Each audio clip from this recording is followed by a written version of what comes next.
Sahabat yang pernah bersentuhan langsung dengan COVID-19, baik yang sekarang menjalani isolasi mandiri, karantina, penyintas, atau yang sudah berbagi menjadi donor plasma konvalesen. Senin sampai Sabtu jam setengah 9 pagi dan setengah 5 sore. Mau berbagi cerita optimis juga, hubungi di WhatsApp di 0811 309 1009.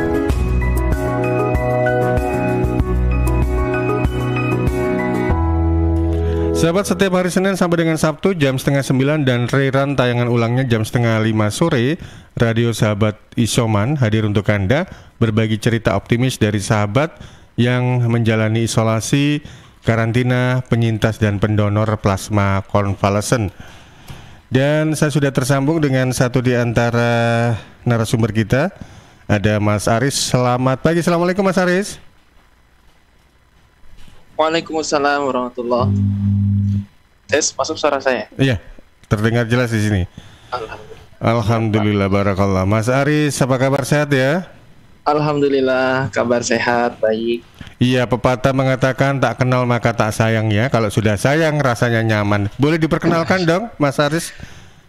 Ya, baik. Bismillahirrahmanirrahim. Assalamualaikum warahmatullahi wabarakatuh. Ya, perkenalkan mungkin Bapak dan para sahabat ya, sahabat radio Sidoarjo, Suara Sidoarjo. Saya Muhammad Aris Pratama dari, yang perlu diperkenalkan apa saja nih? Ya mungkin hari ini sebagai mahasiswa ya, mahasiswa di salah satu kampus yang ada di Malang, Universitas Brawijaya, seperti itu. Status mungkin? Oh, status masih jomblo. Masih jomblo ya. Ini peluang untuk anak-anak redaksi, barangkali ada yang mau ini ya. Waduh, Insya Allah. Menambah silaturahmi lah ya, namanya betul, juga betul. Kita hidup bersosialisasi gitu kan. Oh, iya. Manusia adalah makhluk sosial. Bukan begitu? Bukan. Baik, Mas Aris, kalau boleh diceritakan, ini pernah terpapar COVID-19 ya? Ya, betul Pak. Kapan itu tepatnya? Tepatnya itu kalau tidak salah akhir Februari. Jadi ya akhir Februari ke Maret lah, Maret awal. Februari 2021? Betul. Saya kira ya, 2020 kan masuknya ke Indonesia Maret baru. Oh iya, 2021 Pak. Oke, ya. Itu terpapar COVID-19. Nah, bagaimana ceritanya Anda bisa tahu kalau Anda itu kena COVID?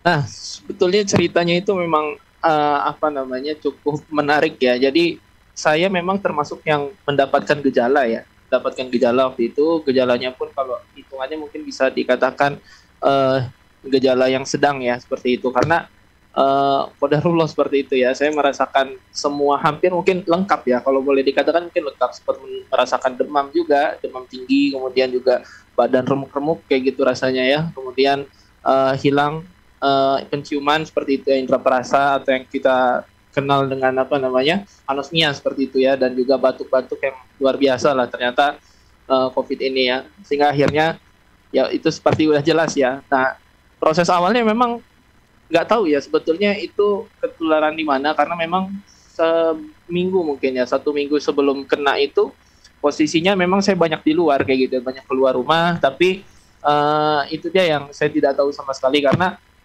insya Allah sih selama sebelum kena itu sebetulnya kalau boleh dapat dikatakan itu pun saya betul-betul termasuk orang yang menjaga ya protokol kesehatan, keluar pakai masker, membawa hand sanitizer dan sebagainya. Tapi ya mungkin sudah kehendak Allah juga seperti itu ya, akhirnya kena juga. Dan ketika kena itu pun akhirnya nggak perlu menilai langsung terlalu lama kayak gitu, ketika gejala itu kurang lebih 1 sampai 3 hari, sehingga akhirnya pas hari kelima itu baru mulai hilang penciuman. Nah, itu mulai curiga di situ, baru langsung melakukan swab antigen. Ternyata keluar hasilnya nggak positif awalnya. Jadi baru pas PCR baru hasilnya ketahuan positif, dan itu di puskesmas ya di Malang waktu itu. Iya. Kurang lebih seperti itu Pak. Iya. Baik, sesudah Anda istilahnya tuh secara medis gitu ya, dari PCR Anda dinyatakan positif COVID, itu apa yang lalu dilakukan?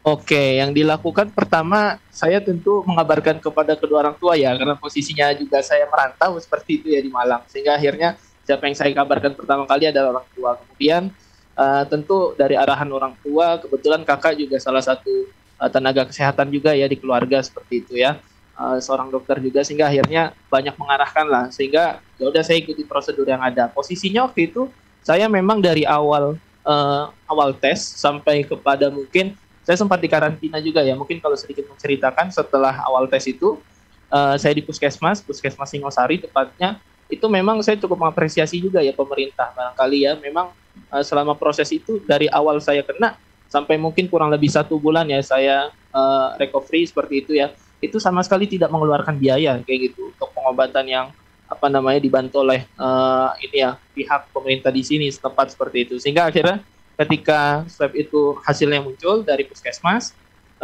kemudian dari puskesmas pun mengarahkan juga sebetulnya ya, ini sebaiknya ada 2 opsi.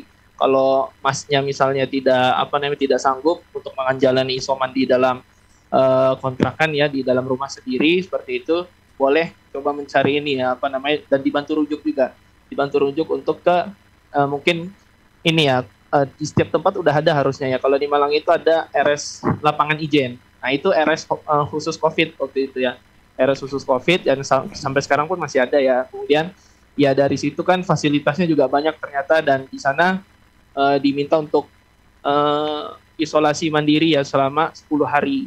Nah itu dari segi prosesnya, sehingga akhirnya ya saya rasa saya cukup mengapresiasi juga ya, selama prosedur itu pun sangat jelas ya, dari mana harus kemana sampai kemana, nanti juga proses recovery-nya seperti apa. Dan kalau boleh dikatakan baru betul-betul recovery yang notabene sembuh total itu saya bisa memastikan itu kurang lebih 1 bulan penuh, itu baru akhirnya batuk itu hilang, anosmianya kembali. Yang paling lama memang akhirnya proses recovery dari batuk-batuknya itu ya, batuk kering dan sesaknya itu, dan juga ininya ya anosmianya itu yang memang cukup lama lah untuk setiap orang, tapi berbeda-beda ya memang.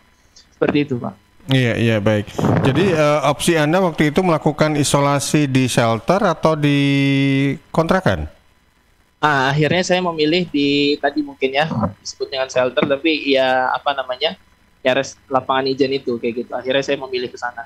Iya, karena kebetulan di kontrakan kan nggak ada keluarga gitu ya.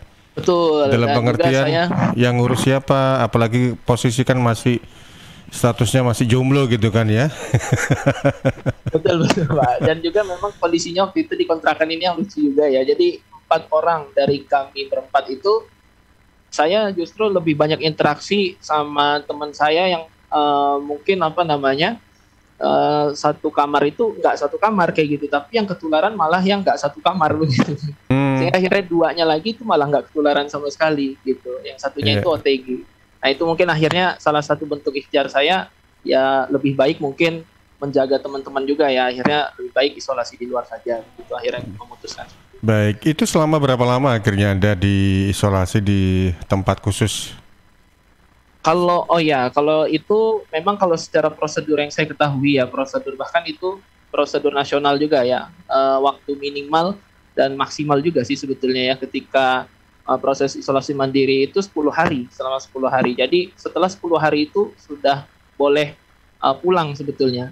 Karena yang saya ketahui juga waktu itu juga disebutkan ya, diberikan pencerdasan juga oleh para dokter, para tenaga medis di sana, bahwasannya waktu 10 hari itu sebetulnya adalah waktu yang cukup ya, waktu yang cukup untuk kemudian memastikan bahwasannya si virus COVID ini itu tidak menyebar kembali gitu ya. Karena waktu dia hidup waktu mungkin berada di tubuh itu secara fungsinya mungkin sudah tidak melakukan penyebaran ya. Nah itu mungkin bisa dikonfirmasi lagi ya terkait secara ilmiah kepada tenaga kesehatan. Tapi sehingga akhirnya yang saya ketahui seperti itu, secara prosedur nasional pun baik di RS lapangan ijen di Malang maupun dimanapun itu seperti itu gitu, 10 hari. Baru nanti dilanjut lagi ketika saya selesai dari sana.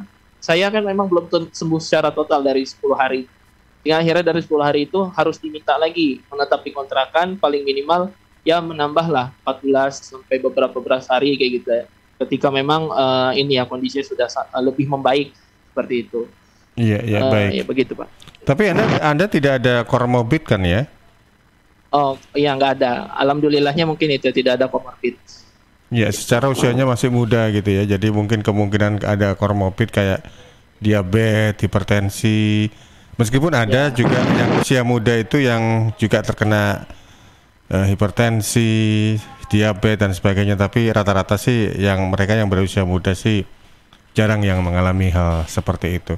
Dan ketika Anda sudah dari shelter atau dari tempat isolasi khusus itu akhirnya dikontrakan, kurang lebih durasinya 14 hari lebih, Anda dinyatakan sembuh atau sudah sembuh begitu? Nah, memang kalau dinyatakan sembuh atau tidaknya itu ada dua opsi ya. Ketika kita ingin memastikan diri kita sembuh total atau tidak, tapi yang pasti ketika selesai dari isolasi itu kan tidak wajib ya, istilahnya tidak wajib untuk melakukan PCR lagi kayak gitu, kecuali mungkin orang-orang yang punya kepentingan untuk bekerja atau mungkin anak-anak yang mungkin kuliahnya itu barangkali offline seperti itu ya, ada di tempat. Nah, tapi akhirnya kemarin dari waktu 10 hari sampai ke 14 hari itu kondisinya juga sudah semakin membaik, sudah lebih fit seperti itu ya, sehingga akhirnya tetap perlu melakukan check up ya, cek kesehatan secara keseluruhan kayak gitu ya. Tapi saya tidak melakukan PCR waktu itu. Jadi ya kalau mungkin ikut hitung-hitungan secara medis mungkin ya seharusnya kan itu udah tidak ada seperti itu ya. Tapi memang akhirnya yang paling baik sih dicek lagi ya ketika memang setelah selesai masa isoman itu. Tapi tidak menjadi kewajiban yang saya ketahui waktu itu ya, karena ya seharusnya memang secara hitung-hitungan medis itu waktu 10 hari bahkan sampai 14 hari itu adalah waktu yang cukup lah untuk kemudian dinyatakan sembuh seperti itu. Karena memang secara fungsi tadi ya, sekalipun mungkin virusnya itu masih ada di dalam tubuh kita, tapi yang saya ketahui ketika dipahamkan kemarin ya itu tidak lagi dia berfungsi, bahkan berfungsi untuk diri kita. Mungkin hanya akhirnya gejala-gejala sisa itu bukan dari virusnya yang dikatakan ini ya bekerja, tapi kemudian sisa-sisa dari yang kemarin yang masih ada itu paling, dan itu nggak menyebar lagi seperti itu. Jadi kurang lebih sih seperti itu. Ya, sahabat pendengar dan pemirsa, saya masih ngobrol dengan Mas M. Aris Pratama, satu di antara mahasiswa dari PTN di Malang, yaitu Unibra. Fakultas apa nih Mas Aris? Saya Fakultas Ilmu Administrasi VIA kalau di VIA ya. Nggak ikut kakaknya kedokteran atau apa gitu nggak? Oh enggak. Beda haluan. Beda passion mungkin ya. Beda passion. Lebih suka yang admin gitu. Iya, lebih suka yang sosial lah. Sosial, baik, luar biasa. Tapi asli mana ini Mas Aris? Kayak saya aslinya Tangerang sebetulnya. Tangerang, di Banten.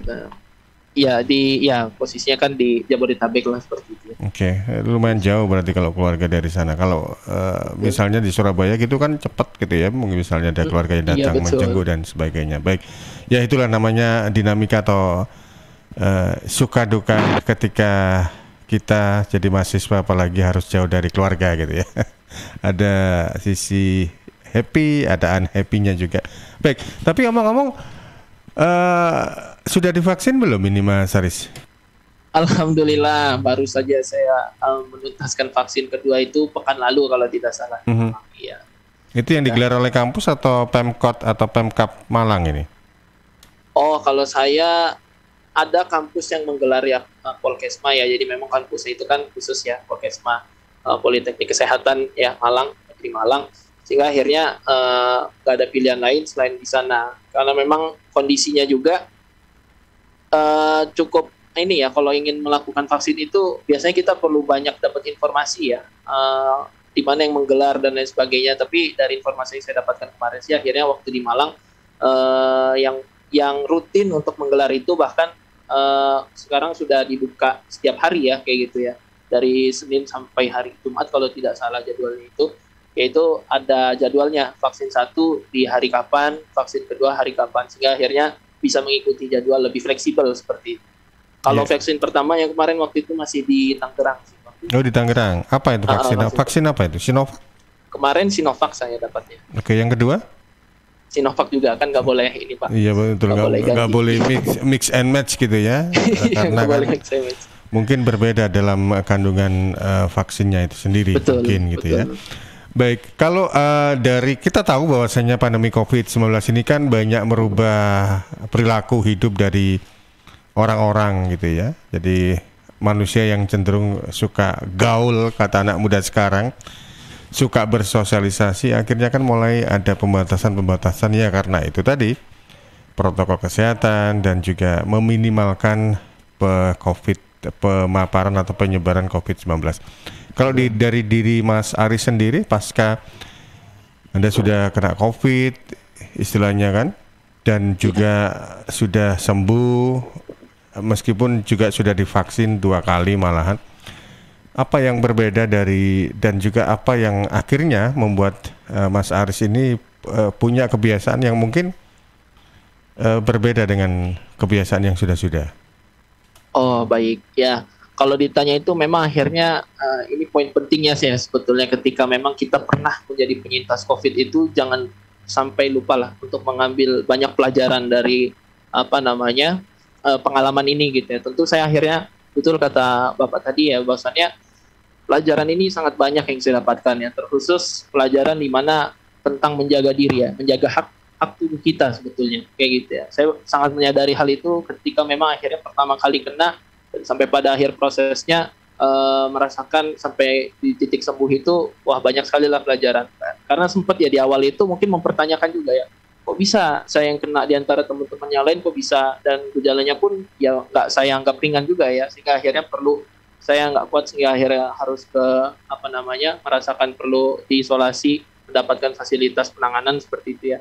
Ya mungkin akhirnya pelajaran yang saya dapatkan di situ bagaimana tentang menjaga hak diri lah sebetulnya ya, hak tubuh kita. Jangan-jangan yang selama ini kita anggap kita ini sudah baik dalam menjaga protokol kesehatan atau menjaga kesehatan, khususnya kan apa yang diserang oleh COVID ini kan imun ya.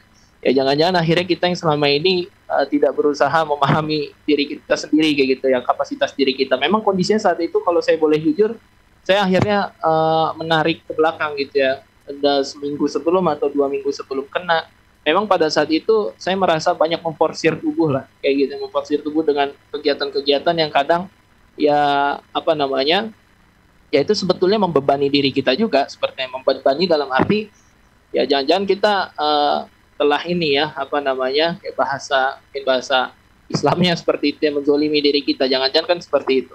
Nah sehingga akhirnya yang saya pelajari di sana. Kemudian yang kedua, setelah pelajaran yang saya dapatkan di situ, bagaimana menjaga hak diri, tentu bagaimana akhirnya khususnya buat saudara-saudara yang kemudian menjadi penyintas ya, mengalami sedang melakukan isoman juga, jangan pernah menyalahi takdir ya. Nah itu yang saya dapatkan juga.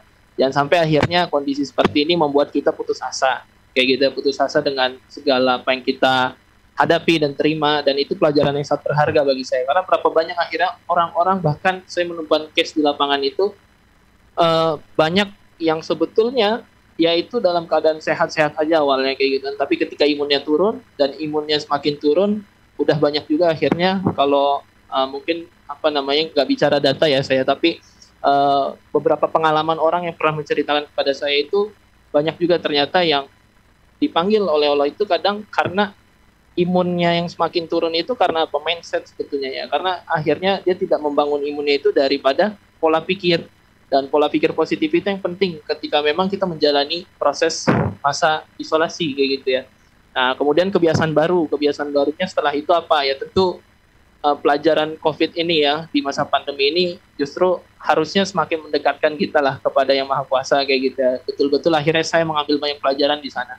Bagaimana akhirnya seharusnya pelajaran yang paling kita bisa tarik di sini, simpulkan di sini, bagaimana akhirnya kita bisa kembali lagi kepada yang kemudian berkehendak kayak gitu ya, tentang semua yang yang terjadi di dunia inilah. Nah akhirnya saya selalu mengembalikan ke sana kayak gitu. Akhirnya saya selalu mengembalikan ke sana, dan kalau saya boleh katakan, berhubung saya juga seorang muslim seperti itu ya, saya merasa bahwa gak ada cara yang paling baik, tidak ada cara yang paling baik daripada kembali kepada Allah itu sendiri kayak gitu ya. Sehingga akhirnya ya itulah yang akan menguatkan kita pada akhirnya. Gak ada lagi semangat yang betul-betul bisa kita dapatkan selain daripada yang Allah berikan kayak gitu. Nah kemudian ya tentu ya tadi ya, yang pertama adalah mengembalikan semangat untuk kemudian lebih dekat lagi kepada Yang Maha Kuasa. Yang kedua itu tadi masalah menjaga hak diri kita, hak tubuh kita. Sehingga akhirnya saya masih belajar banyak dari kemarin. Ya saya mencoba ya, pola hidup yang kemudian harus saya jaga kayak gitu ya. akhirnya dapat menjadi penyintas yang mungkin sebelumnya dulu kita banyak meremehkan prokes misalnya, ya kurang aware dengan masker, sekarang maskernya double dan itu hal mutlak yang harus kita lakukan misalnya ya, kayak gitu. Terus juga bawa hand sanitizer kemana-mana itu jangan sampai lupa juga untuk selalu mencuci tangan. Itu akhirnya itu betul-betul merubah pola hidup kita lah kayak gitu ya. Dulu saya juga sebetulnya termasuk orang yang ya dibilang rajin juga enggak gitu cuci tangan, tapi makin kesini tuh nggak pernah lupa gitu cuci tangan kayak gitu ya. Dan itu sangat-sangat merubah pola hidup kita. Bagaimana akhirnya kita harus merubah pola pikir kita untuk paling minimal itu menjaga hak tubuh. Nah, seperti itu mungkin Pak. Iya betul. Rajin cuci tangan, kadang-kadang juga perlu cuci mata lah ya, biar imun pikiran gitu. Siap. Baik, Mas Aris, terima kasih untuk waktunya. Terima kasih juga untuk cerita pengalamannya. Terima kasih juga untuk saran serta juga inspirasinya ya, karena bagaimanapun kalau kita ini sebagai sosok yang meremehkan terhadap COVID, nah ini biasanya yang suka meremehkan baru sadar dan kalau terkena gitu ya. Betul. Tapi dari apa yang sudah disampaikan oleh Mas Aris tadi, bagi kita ini juga perlu waspada, tapi nggak paranoid kan ya, karena bagaimanapun juga kita harus tetap beraktivitas, tapi tetap ya itu tadi, protokol kesehatan wajib untuk selalu kita optimalkan. Terima kasih Mas Aris, sukses untuk studinya. Ya, amin. Semoga lancar, salam juga untuk teman-teman dan juga untuk keluarga tentunya ya. Semoga selalu sehat ini Mas Aris, sampai jumpa, Assalamualaikum. Ya, sukses selalu Radio Sidoarjo, Suara Sidar. Waalaikumsalam. Baik, demikian tadi sahabat pendengar dan pemirsa, Anda sudah ikuti satu di antara sahabat isoman, yaitu M. Aris Pratama, satu di antara mahasiswa dari Unibra Malang, yang kita ajak ngobrol di program Radio Sahabat Isoman sebagai satu di antara cerita optimis dari sahabat yang menjalani isolasi, karantina, penyintas, dan pendonor plasma konvalesen. Radio Sahabat Isoman, Senin sampai Sabtu, 8:30 pagi dan 5:30 sore, hanya di Suara Sidoarjo.